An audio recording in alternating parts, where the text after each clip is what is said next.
Good morning student. आज हम BA fifth semester का एक बहुत ही इम्पोर्टेंट क्वेश्चन है यूनिट थर्ड से, जो कई बार आपका आया हुआ है। पुनर्जागरण के उदय के कारण और उसके प्रभाव हैं, तो वो हम यहाँ करेंगे। देखिए, सबसे पहले तो मैं आपको हर बार बताती हूँ कि कोई भी क्वेश्चन आता है तो हम उसका इंट्रोडक्शन करते हैं, और इंट्रोडक्शन में जो भी उसके इम्पोर्टेंट बातें हैं वो बताते हैं। पुनर्जागरण है क्या, उसका अर्थ करेंगे, उसकी परिभाषा करेंगे, और 2 नंबर में भी आपका ये कई बार आ जाता है, तो वहाँ भी आप ये याद कर सकते हो। तो देखिए, पुनर्जागरण जिसको रेनेसा कहा जाता है। अब रेनेसा की यहाँ हमने आपको अर्थ बता रखा है। इंट्रोडक्शन आप जब भी आप लेसन पढ़ेंगे, तैयार करेंगे, तो वहाँ से भी आपका हो सकता है। यहाँ हर अर्थ बता रहे हम। रेनेसा या पुनर्जागरण है क्या? फ्रेंच भाषा का शब्द है जिसका अर्थ है पुनर्जन्म, नवजीवन अथवा फिर से जागना। और मतलब इस एक ही बात से आप समझ गए होंगे कि पुनर्जागरण क्या है। नव चेतना पैदा होना, नए विचार होना, और जो पुरानी रीति रिवाज हैं, अंधविश्वास हैं, वो धीरे धीरे उनका क्या है, समाप्ति हो जाना। तो 18वीं शताब्दी में फ्रांसीसी विद्वान दिदरो जैसे अनेक जो विद्वान थे, उन्होंने रेनेसां शब्द का प्रयोग किसके लिए किया था? बौद्धिक एवं काल्पनिक विकास के लिए किया था। कई बार आपका कंपैरिजन में क्वेश्चन आ जाता है कि पुनर्जागरण का उदय सबसे पहले कौन से देश में हुआ था? तो पुनर्जागरण सबसे पहले इटली में आया था, और उसके बाद क्या है, ये इसका प्रसार फ्रांस, स्पेन, ब्रिटेन और जर्मनी आदि देशों में हुआ। अब क्या है, मतलब जब क्या है, धर्म का विकास बहुत ज़्यादा हो रखा था, सामंतवादी भावनाएं थी उस टाइम पीरियड में, तो क्या है, धीरे धीरे नए नगरों का विकास होता है, बौद्धिक चेतना आती है, नए विचारक आते हैं। तो उस टाइम पीरियड में क्या होता है, सबसे पहले इटली में ये जो पुनर्जागरण है आता है, और फिर दूसरे देशों में इसका प्रसार होता है। और इसके प्रसार के परिणाम स्वरूप क्या होता है, औद्योगिक नगर राज्य उभर कर आते हैं, सामंतवाद का पतन हो जाता है, और भी बहुत से हैं प्रभाव, जब हम देखेंगे तो बताएंगे। यहाँ बहुत सी परिभाषाएं हमने सिर्फ एक ले रखी है, वो कौन सी है? H.A. डेविस की है भाई। वो क्या बताते हैं पुनर्जागरण के बारे में कि पुनर्जागरण का अभिप्राय मनुष्य के साहसी तथा स्वतंत्रता प्रेमी संबंधी विचारों का जन्म है, जो मध्यकाल में धार्मिक शक्ति की कैद की जंजीरों में जकड़े हुए थे। मतलब क्या, धार्मिक रूप से मनुष्य क्या है, संतृप्त हो जाता है। धार्मिक जो अंधविश्वास हैं वो समाप्त हो जाते हैं इस भावना के उदय के कारण। तो पुनर्जागरण के उदय के कारण हम करेंगे। ये देखिए, यहाँ डिटेल में तो हम करवा नहीं सकते, तो मोटा मोटी जो इम्पोर्टेंट बातें हैं वो आपको मैं यहाँ बताऊँगी। तो फर्स्ट पॉइंट क्या है उदय के कारण में? धर्म युद्धों का प्रभाव। देखिए, धर्म युद्धों का कई बार आपका 2 नंबर में भी आ जाता है, और कंपटीशन के लिए भी बहुत इंपॉर्टेंट है। तो ये धर्म युद्ध थे क्या? ईसाइयों का पवित्र स्थल है भाई जेरूसलम, उसको लेकर के ईसाइयों और मुसलमानों के बीच में युद्ध होते हैं। कब से कब तक? 1095 से 1278 तक भाई 8 धर्म युद्ध हुए हैं, और इनको धर्म या युद्ध या क्रूसेड कहा जाता है भाई। अब ये धर्म युद्धों से क्या होता है कि जो ईसाई हैं उनका संपर्क पूर्व के देशों के साथ होता है। आपस में अनेक विद्वान, चित्रकार, साहित्यकार, वैज्ञानिक, दार्शनिक आपस में दूसरे देशों से आते हैं। तो यहाँ क्या है, नए विचारों का विकास होता है भाई इन धर्म युद्धों के कारण, और बहुत सी रचनाएं जो हैं विचारकों की, उनका अनुवाद किया जाता है वहाँ की भाषाओं में। तो फर्स्ट पॉइंट आपका क्या है? धर्म युद्ध है भाई। सेकंड देखिएगा, उदय के कारण में हम क्या करेंगे? नए नगरों का उदय। हमने कोई यहाँ से कोई इंपॉर्टेंट बात नहीं थी, इसलिए पॉइंट पॉइंट लिख रखा। अब क्या होता है इस टाइम पीरियड में, कुछ नए नगरों का यूरोप में विकास होता है भाई। जैसे वेनिस है, रोम है, फ्लोरेंस है, Milan, Paris, London, Madrid, Lubeck, Frankfurt. तो इन नगरों के विकास से क्या होगा? अब जैसे जैसे नगरों का विकास होगा, वहाँ क्या है, व्यापारी वर्ग निवास करेगा, बहुत से विद्वान, चित्रकार, कलाकारों को संरक्षण वो प्रदान करेगा। तो ये चित्रकार, कलाकार क्या करेंगे? कला साहित्य का विकास करेंगे, और नई नई चेतना लेकर के आएंगे। अब यहाँ उदाहरण एक परिवार का आप दे सकते हो, इटली में फ्लोरेंस में एक मेडिसी परिवार है, जो क्या करता है, खुद भी साहित्य और पुनर्जागरण लाने में सहयोग करता है। बहुत सी पुस्तकों का विकास यहाँ लिखी जाती हैं, पुस्तकालयों का निर्माण करवाया जाता है। उसके अलावा क्या करते हैं, विद्वानों को भी ये संरक्षण देते हैं भी। तो सेकंड पॉइंट आपका ये हो गया। थर्ड पॉइंट क्या है? व्यापारिक उन्नति होती है भाई। तो 11वीं शताब्दी में क्या है, यूरोप में व्यापारिक आदान प्रदान होता है, दूसरे देशों से वस्तुएं मंगवाई जाती हैं। और एशियाई देश हैं, भूमध्य सागर, फ्लोरेंस के क्या हैं, आपस में बड़े बड़े समुद्री जहाज एक जगह से दूसरी जगह व्यापार का लेन देन करते हैं। तो यूरोपीय व्यापारी क्या करते हैं, जो विदेशों से लौट करके आते हैं वो अपने यहाँ नवीन विचार और संतरता के प्रचार वो करना शुरू कर देते हैं भाई। और अंतर्राष्ट्रीय बाजारों का भी विकास किया जाता है। तो इसमें भी क्या है, पुनर्जागरण लाने में भी इन्होंने सहयोग किया था भाई। नेक्स्ट पॉइंट क्या है, छापेखाने का आविष्कार मोस्ट इम्पॉर्टेंट है। कई बार पूछा जाता है कि छापेखाने का आविष्कार किसने किया था, कहाँ किया था। तो ये हमने आपको यहाँ इसमें दिखा भी रखा है। छापेखाने का विश्व में सबसे पहले जो विकास है भी, वो जॉन गुटेनबर्ग ने जर्मनी में किया है भाई इसका आविष्कार। कई बार इसका टाइम पीरियड भी पूछ लिया जाता है, तो एक बार देख लेना भाई। अब ये छापेखाने के आविष्कार से क्या होता है, मतलब अब कागज़ का बड़ी मात्रा में यूरोप में प्रयोग हो रहा है, तो बहुत सी पुस्तकों की रचना की जाती है अभी छापेखाने के विकास के बाद, जिसमें क्या है, और उस टाइम पीरियड के जो अंधविश्वास हैं, राजनीतिक विकास है, स्वतंत्रता की जो भावना है, उसके बारे में लोग अपने अपने दृष्टिकोण पे समझाते हैं भी लोगों तक। बौद्धिक जागरण लाने में भी सहयोग करता है छापेखाने के कारण, नव चेतना आती है भाई। उसके अलावा नेक्स्ट पॉइंट क्या है, कस्तूनतुनिया पर तुर्कों का अधिकार हो जाता है अभी 1453 में। मोस्ट इंपॉर्टेंट क्वेश्चन है, कई बार कंपटीशन में पूछा भी जाता है। तुर्कों का अधिकार कस्तूनतुनिया पर कब हुआ है, 1453 में हुआ है अभी। और ये रोमन साम्राज्य की राजधानी थी। अब देखिए, जब इसके ऊपर तुर्कों का अधिकार हो जाता है, व्यापारी जब यहाँ से जाते हैं दूसरे क्षेत्र में, तो तुर्क क्या करते हैं, व्यापारियों के ऊपर बहुत से टैक्स लगाते हैं या उनके सामान को लूट लिया जाता है। तो एक तरीके से क्या है, उनके लिए ये व्यापारिक मार्ग बंद हो जाता है, इसलिए वो दूसरे यहाँ से जो व्यापारी हैं दूसरे क्षेत्रों में चले जाते हैं।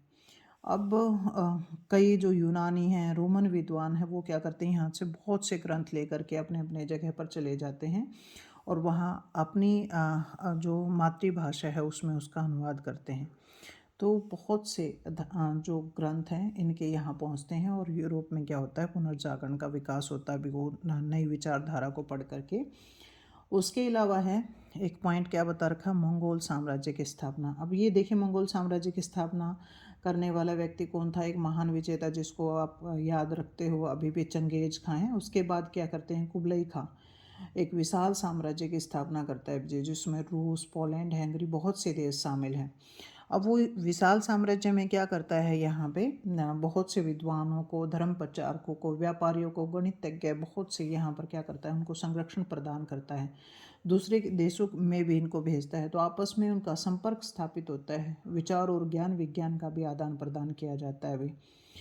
अब तो यहाँ जैसे जो भी विदेशी यात्री गया, जैसे 1272 में वेनिस का यात्री मार्को पोलो कुबलई खां के दरबार में गया है, तो वो अपनी पुस्तक में वहाँ का वर्णन करता है। तो ये भी क्या करता है, मंगोल साम्राज्य की स्थापना ने भी क्या किया, पुनर्जागरण का विकास किया अभी। उसके अलावा देखिए, भौगोलिक खोजें हुई हैं, ये भी बहुत इंपॉर्टेंट क्वेश्चन है अभी कंपटीशन के हिसाब से। अब देखिए, हमने बताया कि तुर्कों का कस्तूनतुनिया के ऊपर अधिकार हो गया, तो व्यापारिक मार्ग बंद हो जाते हैं, तो नए नए भौगोलिक खोजें होती है ताकि व्यापार का विकास हो सके। तो इसी एम से क्या करते हैं, कुछ यात्री जाते हैं दूसरी जगह पर उसकी खोज करने के लिए। माना जाता है कि स्पेन से चला है एक नाविक क्रिस्टोफर कोलंबस, और वो भारत की खोज करने के लिए निकलता है, लेकिन वो पहुंच कहाँ जाता है, अमेरिका। इसलिए कई बार पूछा जाता है कि कोलंबस ने अमेरिका की खोज कब की थी, 1492 में अमेरिका की खोज ये करता है भाई। उसके अलावा हम जैसे अब इंडियन हिस्ट्री में पढ़ते ही हैं कि वास्को डी गामा कहाँ आया, भारत आया है, पुर्तगाल का ये यात्री है। 1498 में ये पहुंचता है भाई, और कालीकट बंदरगाह पर आता है, और जैमोरिन जो राजा है वो इसका स्वागत करता है। और इसी प्रकार क्या है, 1519 में मैगलिन समस्त दुनिया का चक्कर लगाता है। तो बहुत से ऐसे यात्री हैं जो दूसरे महाद्वीपों में जा कर के और क्षेत्रों की खोज करते हैं। तो यहाँ पर खोज होगी तो इसका मतलब क्या है, अंतर्राष्ट्रीय व्यापार का विकास होगा, दूसरे क्षेत्रों में, दूसरे देशों में जा कर के व्यापार कर पाएंगे व्यापारी। और एक पॉइंट क्या है, विचारकों और लेखकों का योगदान। तो इस टाइम पीरियड में यूरोप में बहुत से ऐसे विचारक हैं, लेखक हुए हैं, जिन्होंने क्या किया, अपनी विचारधारा के माध्यम से, जैसे हम कहें कि इटली में उस टाइम पीरियड में मानवतावाद के प्रचार के ऊपर जोर दिया गया, जो संकुचित जो भावनाएं थी उनको दूर करने के लिए कहा गया। जो अंधविश्वास हैं उसको दूर करने के लिए कहा गया। उसके अलावा कि जीवन को कैसे सुखमय बना सकते हो, उस विचारधारा का प्रसार किया गया। तो इसमें क्या है, ये विचार को लेखकों में जैसे आप जानते हैं, इटली का है ये, डिवाइन कॉमेडी नामक उसने पुस्तक लिखी है। ये इम्पोर्टेंट पुस्तकें हैं इसलिए आपको यहाँ बता रखी हैं। उसके अलावा मानवतावाद का पिता जो है वो पेट्रार्क है, कि मानवतावाद के विकास में ये जोर देता है भाई कि मानव की सुख सुविधाओं के बारे में या मनुष्य को प्रसन्न उसकी सेवा करनी चाहिए। उसके अलावा अगर हम कहें जैसे मैकियावेली है, उसने द प्रिंस नामक पुस्तक लिखी है। तो इन पुस्तकों के माध्यम से क्या करते हैं, उस टाइम पीरियड में जो राजा है, धर्म है, उसके संबंध में जो बातें हैं वो ये अपनी पुस्तकों के माध्यम से बताते हैं भाई। उसके अलावा एक उदय का कारण आप क्या बता सकते हो, वैज्ञानिक खोजें उस टाइम पीरियड में हुए, जैसे बारूद का, कागज़ का आविष्कार है, छापेखानी का आविष्कार है, कंपास का आविष्कार है। और यूरोप का जो जनजीवन है उसको सुखमय बना दिया, उसके जीवन में बहुत से परिवर्तन कर दिए हैं। कागज़ के कारण, छापेखानी के आविष्कार के कारण क्या बहुत सी पुस्तकों की रचना हुई है। और ऐसे ही कुछ जैसे हम टोलमी है, उसने पृथ्वी सभी ग्रह का केंद्र बताया है और सूर्य, चांद तथा तारे इसके चारों तरफ चक्कर लगाते हैं। सब अपने अपने विचारधाराएं देते हुए उसको चुनौती दी गई उनके विचारों को। कोपरनिकस ने क्या बताया कि पृथ्वी भी अन्य ग्रहों की तरह क्या करती है, सूर्य की परिक्रमा करती है। ऐसे ही गैलीलियो ने क्या किया है, दूरबीन का आविष्कार किया है। तो बहुत सी वैज्ञानिक खोजें उस टाइम पीरियड में यूरोप में होती हैं भाई, जो क्या करती हैं, तर्क विज्ञान लेकर के आती है भाई।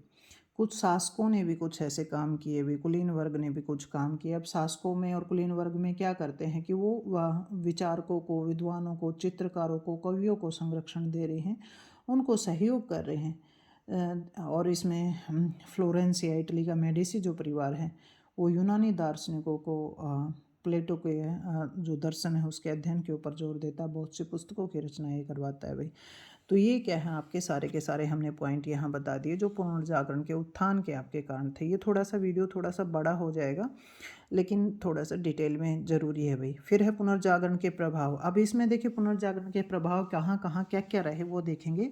तो सबसे पहला है साहित्य के क्षेत्र में पुनर्जागरण ने क्या प्रभावित किया साहित्य को। तो पुनर्जागरण में देखिए साहित्य के क्षेत्र में सबसे पहला है देशी भाषाओं का विकास यहाँ होता है भाई। अब देसी भाषाओं का क्या है कि यूरोप के जितने भी कंट्री हैं, जहाँ जहाँ पुस्तकें पहुँची हैं दूसरे क्षेत्रों से जा कर के, उनको क्या है, इटालियन में, फ्रेंच में, स्पेनिश में, पुर्तगाली में, जर्मनी में, अंग्रेजी में, डच, स्वीडन आदि भाषाओं में क्या करते हैं, उनकी पुस्तकों की रचना की जाती है। तो ये क्या है, पुनर्जागरण के कारण क्या होता है, बहुत सी देशी भाषाओं में भी क्या है, साहित्य की रचना होती है। और उसमें साहित्य के क्षेत्र में एक है इतालवी साहित्य का विकास। अब ये इतालवी साहित्य में हमने बताया जैसे दांते ने डिवाइन कॉमेडी लिखी है, और उसके अलावा मानवतावाद का पिता जिनको पेट्रार्क को कहा जाता है, उन्होंने भी बहुत सी पुस्तकों की रचना की है, पुस्तकालयों का निर्माण उन्होंने करवाया है। उसके अलावा मैकियावेली ने द प्रिंस नामक पुस्तक लिखी है। तो बहुत सी ऐसी पुस्तकें लिखी गई भी जिन इनके द्वारा। एक बोकासियो ने डेकेमोरोन लिखी है पुस्तकें, जिसमें क्या है, उस समय की जो मानवतावाद है या उस समय की जो राजनीतिक स्थिति है, राजा है, धर्म है, उन सब के बारे में बताया गया है भाई। उसके अलावा फ्रांसीसी साहित्य का भी विकास होता है भाई। इसमें महत्वपूर्ण योगदान रेबेलस और मॉन्टेन नामक जो भी हैं साहित्यकार हैं वो देते हैं। धार्मिक कट्टरता और पूर्णपंथीता का विरोधी आवाज़ उठाते हैं भाई। अंग्रेजी साहित्य के विकास में अगर हम देखें तो सबसे पहले बहुत सी कहानियाँ, नाटक, रचनाएं की गई हैं भाई। जोफ्री चौसर ने जो इटली के विद्वानों से प्रभावित था भाई, उसने कैंटरबरी टेल्स लिखी है। टॉमस मोर ने यूटोपिया नामक पुस्तक लिखी है, जिसमें समाज की बुराइयों का उन्होंने विरोध किया है भाई। उसके अलावा हम बताएं, एडमंड स्पेंसर ने फेरी क्वीन लिखी है। विलियम शेक्सपियर, जिसको आप इंग्लिश लिटरेचर में भी पढ़ते हो, उन्होंने 38 नाटकों की रचना की है। तो ये बहुत से अंग्रेजी जो साहित्यकार, आप क्या करोगे इसमें, जितने आपको जो भी साहित्यकार मिल रहे हैं, एक दो को उठाओ, उनकी पुस्तकों को याद करो और बता दो यहाँ पे। और वैसे भी कंपटीशन के हिसाब से भी इम्पोर्टेंट है भाई। कुछ अन्य भाषाओं साहित्य का विकास भी वहाँ किया जाता है, जैसे हॉलैंड का एरास्मस है भाई, उसने ईश्वरीय धर्म का समर्थन उसने किया है भी अपने ग्रंथों में, जिसमें उसके महत्वपूर्ण जो ग्रंथ है in the praise of the folly, इसमें समाज में प्रचलित जो कर्मकांड है उसका वर्णन इसमें इसने किया है भी एरास्मस ने।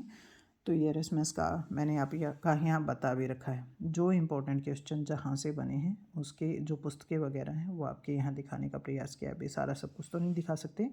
और उसके अलावा राजनीतिक क्षेत्र में क्या प्रभाव रहा वे पुनर्जागरण का, तो ये जो साहित्यकार थे इन्होंने जो पुस्तकें लिखी हैं उसके माध्यम से राजनीति, राजा, धर्म सब कुछ उन विचारधाराओं को वर्णन किया है। जैसे दांते ने अपनी पुस्तक द मोनाक्रिया में क्या है अधार्मिक विषय में राज्य शक्ति सर्वोच्च होनी चाहिए वो बताया है।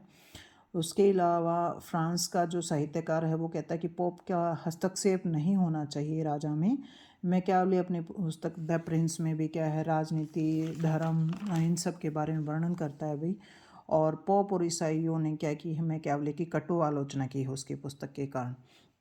तो राजनीतिक क्षेत्र में आप ये बता सकते हो। कला के क्षेत्र में भी पुनर्जागरण ने महत्वपूर्ण भूमिका निभाई भी बहुत सा। पुनर्जागरण का मतलब क्या है, नए जीवन का आरंभ, नई सोच का आरंभ। बहुत सी पुस्तकों की रचना हुई है तो उससे क्या है कला साहित्य के क्षेत्र में विकास होता है। सबसे पहले चित्रकला का हम देखेंगे। तो चित्रकला में देखिए यहाँ कुछ आप चित्रकारों के और उनकी जो चित्र हैं उनके बारे में बता सकते हो। जैसे लियोनार्डो दा विंची को बहुत इंपॉर्टेंट है उसकी लास्ट सफर और मोनालिसा, जिसको आप अभी भी कई बार कंपटीशन में पढ़ते हो। ऐसे ही माइकल एंजेलो ने लास्ट जजमेंट नामक चित्र बनाया है भी। तो ये दो इन चित्रकारों के बारे में आप बता सकते हो। और उसके अलावा जैसे एक राफेल है वो इटली का प्रसिद्ध चित्रकार है भाई। और ये 2-3 चित्रकार आप यहाँ बता देना। फिर मूर्तिकला का क्षेत्र में भी पुनर्जागरण के कारण क्या होता है विकास होता है भाई। इटली और यूरोपीय देशों में क्या है यूनानी और रोमन मूर्तिकारों से प्रेरित होकर के वैसा ही ये विकास करते हैं भी। और सेंट जॉर्ज की और बहुत सी पुस्तकें मूर्तियाँ बनाई जाती हैं भी। फिर स्थापत्य कला क्षेत्र में पहले तो क्या गोथिक कला स्थापत्य कला शैली थी। अब क्या है नवीन कला शैली का विकास होता है। मानव के चित्रों के ऊपर जोर दिया जाता है। गोल मेहराबों का प्रयोग किया जाता है इमारतें बनाने के लिए। और पुनर्जागरण काल में एक जैसे माइकल एंजेलो के चित्रकार के बारे में आप बता सकते हो। उसने क्या है रॉफेल के साथ मिलकर के सेंट पीटर चर्च का निर्माण उसने करवाया था भाई। फिर संगीत कला के क्षेत्र में भी योगदान रहता है भाई पुनर्जागरण का। जैसे मार्टिन लूथर उसने बहुत से गीतों का विकास किया है। उसके अलावा एक यूनानी पॉलिटिक्स के बारे में बता सकते हो। इटली का प्रसिद्ध गायक है भी। लौकिक संगीत का भी प्रचलन होता है। फिर विज्ञान के क्षेत्र में पुनर्जागरण ने क्या सहयोग दिया, क्या प्रभाव उसका रहा, तो बहुत से वैज्ञानिक हुए हैं। अब जैसे रोजर बेकन हैं उन्होंने प्रयोगवाद पद्धति के ऊपर बल दिया है कि प्रयोग ही सबसे महत्वपूर्ण है। उसके आधार पर ही आप प्रयोग के आधार पर ही सत्य तक आप पहुंच सकते हैं। उसके अलावा कोपरनिकस ने बताया कि पृथ्वी अपने अक्ष पर घूमती है, सूर्य के चारों तरफ चक्कर लगाती है। केपलर जो विद्वान है उसने ग्रह सूर्य की परिक्रमा करते हैं ये बताया। न्यूटन ने गुरुत्वाकर्षण का जो सिद्धांत है वो दिया है। और गैलीलियो ने दूरबीन का आविष्कार किया है। मतलब उस टाइम पीरियड में जो वैज्ञानिक खोजें हुई हैं वो क्या है एक नई सोच पैदा होने के कारण हुई है वो आपको बताना है। तो ये आपका वैज्ञानिक हो गया। उसके अलावा अगर बात करें हम आपका क्या आ सकता है, ये हमने वैज्ञानिक खोजें जितनी हैं वो आपके इसी यहाँ दिखाने का प्रयास किया है भाई। इंपॉर्टेंट जो क्वेश्चन थे। धर्म सुधार आंदोलन भी होता है भाई। मतलब ऐसा वातावरण पैदा हो जाता है कि धर्म के क्षेत्र में जो पोप की जो निरंकुशतावाद फैल रही थी, राजा के कार्यों में जो हस्तक्षेप उनका बढ़ता जा रहा था उसके खिलाफ क्या होता है एक आंदोलन चलता है जिसको धर्म सुधार आंदोलन कहा जाता है। और फिर क्या होता है पोप की शक्तियाँ कम हो जाती हैं, राजा शक्तिशाली हो जाता है। तो ये भी क्या है पुनर्जागरण के बाद ही आता है ये। यूरोप में ऐसा वातावरण पैदा हो जाता है। फिर उद्योग व्यापार और वाणिज्य का भी विकास होता है। अब इसके परिणाम स्वरूप क्या होता है पुनर्जागरण आने के कारण सामंतवाद का पतन हो जाता है। अभी नए औद्योगिक नगरों का विकास होता है, अंतर्राष्ट्रीय व्यापार का विकास होता है और यूरोप का पश्चिमी और एशियाई देशों के साथ व्यापारिक संबंध स्थापित होते हैं। तो देखिए ये हमारा पुनर्जागरण का बहुत लेंथी था लेकिन हमने करवाने का इसको प्रयास किया है। पुनर्जागरण के उदय के कारण और पुनर्जागरण के प्रभाव क्या रहे, बहुत बार ये आया हुआ भाई। ठीक है, तो अपना ध्यान से इसको याद कर लेना। ओके भाई।